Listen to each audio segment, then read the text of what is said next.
There is a term called polycrisis. So, as I speak German, you can select through the slide. Oh, Felicity. Yeah. Polycrisis, you probably know this. Polycrisis means multiple global crises happening simultaneously. Always something happening.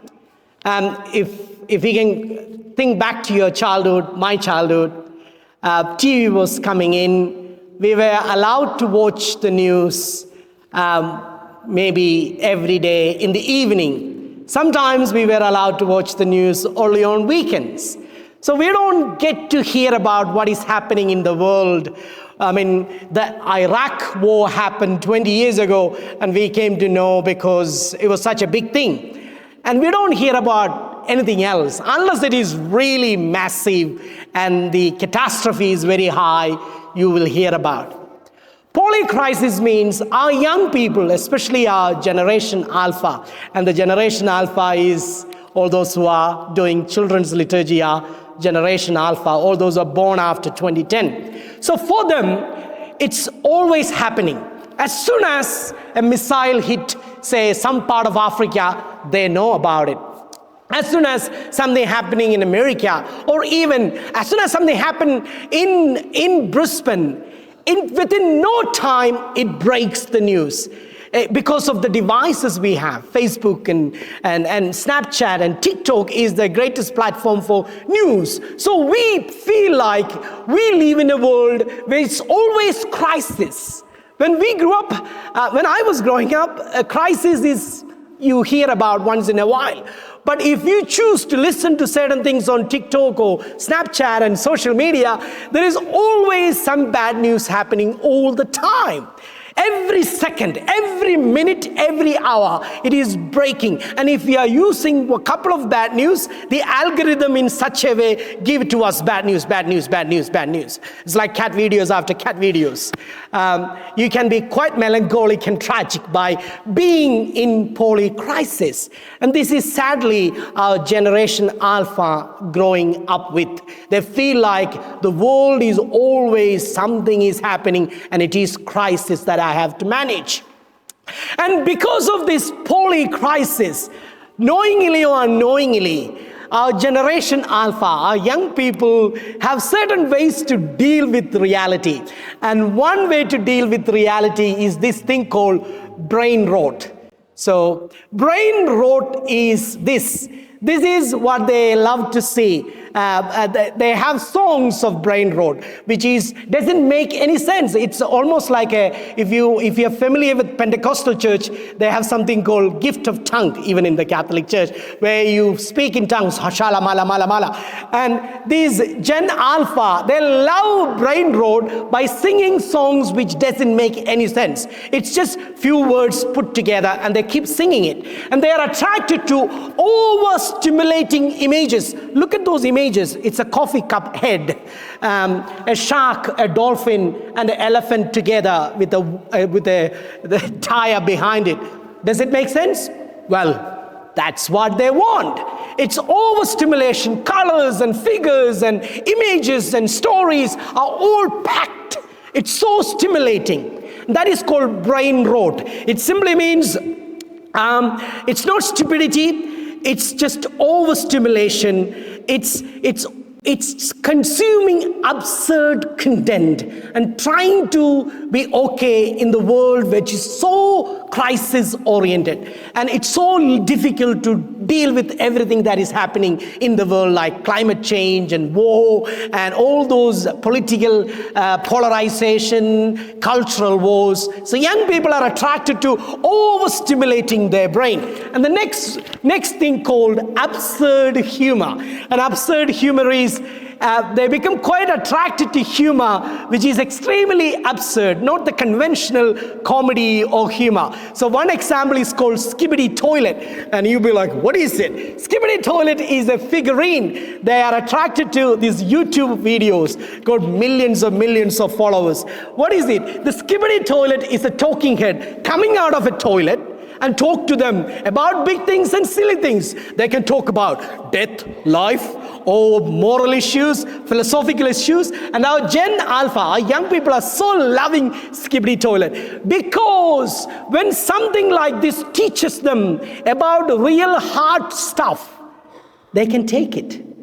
Instead of a serious figure like a priest or a teacher or a principal talking to them, if Skibidi Toilet tell them about suffering, they will laugh about it but still listen to it, because they find it very hard to absorb reality. And then obviously the absurd humor of the 6-7. I don't know whether you know about 6-7, but your kids are schools, man. What is 6-7? It's absurd humor. It doesn't make any sense. But if you challenge them, what is 6-7? They think you are an old uncle priest who is cringe, like, oh, where are you from, Father Bonnie? But if I join with them 6-7, they're like, oh, Father Bonnie is so cool, because it's called confusion bonding. They are confused, and if I am become part of the confusion, we are confused together. Confusion bonding. Because they find the reality is so hard, they had to escape it. Can we move this? It's a bit funny, yeah. And then there is something called microdrama. In TikTok and Reels and Snapchat, we are only seeing microdrama. Every video, every story is 1 minute short. I mean, gone the time we used to watch 1 hour movie, 2 hour movie. I think young people don't have the patience to watch 1 hour movie anymore. They will watch with a second screen in their hand. The movie is playing, they're on their TikTok, they hear a gunshot. Oh, somebody got killed. Okay. I mean, they need a second or a third screen to watch a long form content, and it is called microdrama, and it is affecting the way they appropriate emotions, they appropriate suffering, they appropriate their expectations of life, and how quickly things has to change. Just like the microdrama, you have a twist, things has to be okay next time. No, life is not like that. You have to walk through the way of the cross quite a long time before you get something. You need to have a structured, disciplined life before you achieve something. Life is not a microdrama. It is a long way of the cross. And the resurrection may be at the end. Why did I speak about all these things? What Jesus doing to the disciples, He's taking them up on a mountain. I think Australian government tried to take the young people on a mountain by banning social media for under 16. Jesus is taking the young people, or the disciples, to the mountain. What is mountain? Mountain is sacred. And we see there is a cloud in the mountain. What is cloud? It is mystery. Nobody knows. But in a world of social media, there is no mountains. It is only plain land. What I am cooking in my room. What time I go to toilet. Oh guys, I am going to the toilet right now. I am broadcasting to the world. If there was social media with Peter, and they will go to the climb, and Peter will be like, guys, we are going to the mountain with Jesus. Something is happening. He is actually tripping. He is seeing some sort of Moses and Elijah. Look at this cool live from Mount Tabor. And our world is so plain, everyone can know everything. But Jesus invites us. Your brain rot, your microdrama, your absurd humor is not really allowing to find a vocation and a mission. So come with me to the mountain where it is you and your Father. And see the power of God, what can change in your life. The disciples had to see the power of Jesus.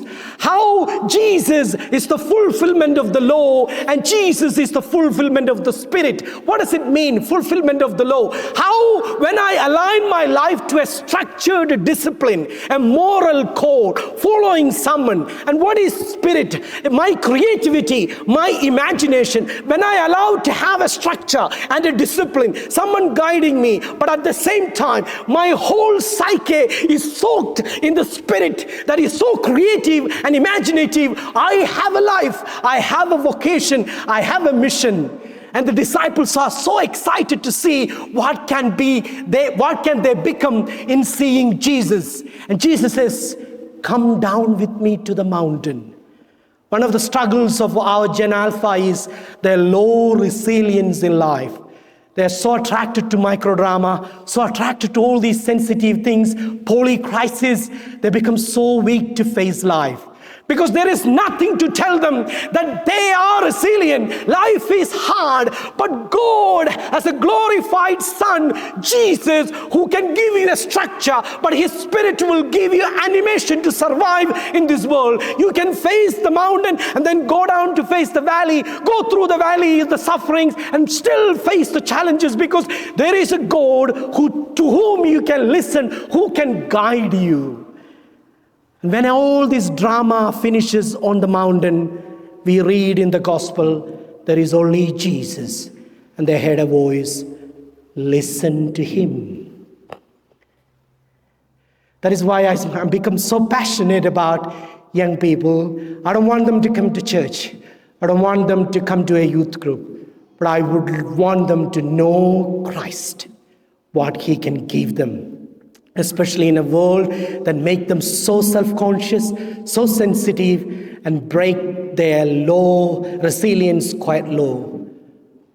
I want them to follow Jesus, because Jesus gives, like no other way, the capacity to embrace life. Not the glory of life, but life with all its changes and drama, its ups and downs, because we choose to listen to Him. And we need transfiguration, or the experience of transfiguration, in a world which is destroyed by distraction and the decline of attention. May the Spirit always leads to mountain to experience and listen to God. Amen.